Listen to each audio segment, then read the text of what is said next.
نہج البلاغہ خطبہ نمبر 1 چوتھا حصہ۔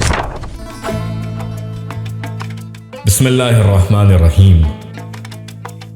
پھر اللہ نے آدم علیہ السلام کو ایسے گھر میں ٹھہرایا جہاں ان کی زندگی کو خوشگوار رکھا۔ انہیں شیطان اور اس کی عداوت سے بھی ہوشیار کر دیا، لیکن ان کے دشمن نے ان کے جنت میں ٹھہرنے اور نیکوکاروں میں مل جل کر رہنے پر حسد کیا اور آخرکار انہیں فریب دے دیا، اور انہوں نے بھی اپنے یقین محکم کو شک اور عزم مستحکم کو کمزوری کے ہاتھوں بیچ ڈالا، اور اس طرح مسرت کے بدلے خوف کو لے لیا اور ابلیس کے کہنے میں آ کر ندامت کا سامان فراہم کر لیا۔ پھر اللہ نے آدم علیہ السلام کے لیے توبہ کی گنجائش رکھی، انہیں رحمت کے کلمے سکھائے، جنت میں دوبارہ پہنچانے کا ان سے وعدہ کیا، اور انہیں آزمائش کی دنیا میں اتار دیا جہاں نسلوں کا سلسلہ قائم ہونے والا تھا۔ اللہ سبحانہ نے ان کی اولاد سے انبیاء علیہ السلام چنے، وحی پر ان سے عہد و پیمان لیا، تبلیغ رسالت کا انہیں امین بنایا، جبکہ اکثر لوگوں نے اللہ کا عہد بدل دیا تھا، چنانچہ وہ اس کے حق سے بے خبر ہو گئے، اس کے ساتھ دوسرے اللہ بنا لیے تھے، اور شیطان نے انہیں معرفت کی راہ سے ہٹا کر عبادت سے بالکل الگ کر دیا تھا۔ پروردگار نے ان کے درمیان رسول بھیجے، انبیاء کا تسلسل قائم کیا تاکہ ان سے فطرت کے عہد و پیمان پورے کرائیں، اس کی بھولی ہوئی نعمتیں یاد دلائیں، پیغام ربانی پہنچا کر حجت تمام کریں،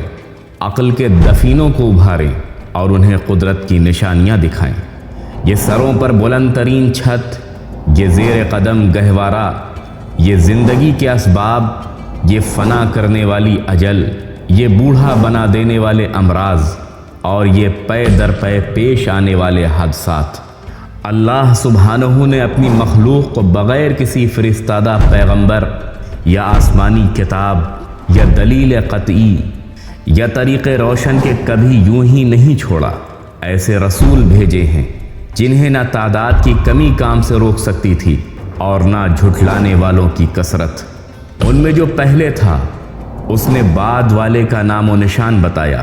اور جو بعد میں آیا اسے پہلے والے نے پہچنوا دیا تھا، اور یوں ہی صدیاں گزرتی رہیں اور زمانے بیتتے رہے، باپ داداؤں کی جگہ پر ان کی اولادیں بس گئیں۔ ثم أسكن سبحانه آدم دارا أرغد فيها عيشه وآمن فيها محلته، وحذره إبليس وعداوته، فاغتره عدوه نفاسة عليه بدار المقام ومرافقة الأبرار، فباع اليقين بشكه والعزيمة بوهنه، واستبدل بالجذل وجلا وبالاغترار ندما. ثم بسط الله سبحانه له في توبته ولقاه كلمة رحمته، ووعده المرد إلى جنته، وأهبطه إلى دار البلية وتناسل الذرية.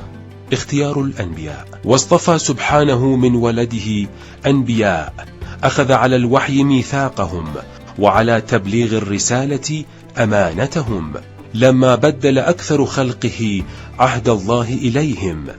فجهلوا حقه واتخذوا الأنداد معه، واجتالتهم الشياطين عن معرفته واقتطعتهم عن عبادته،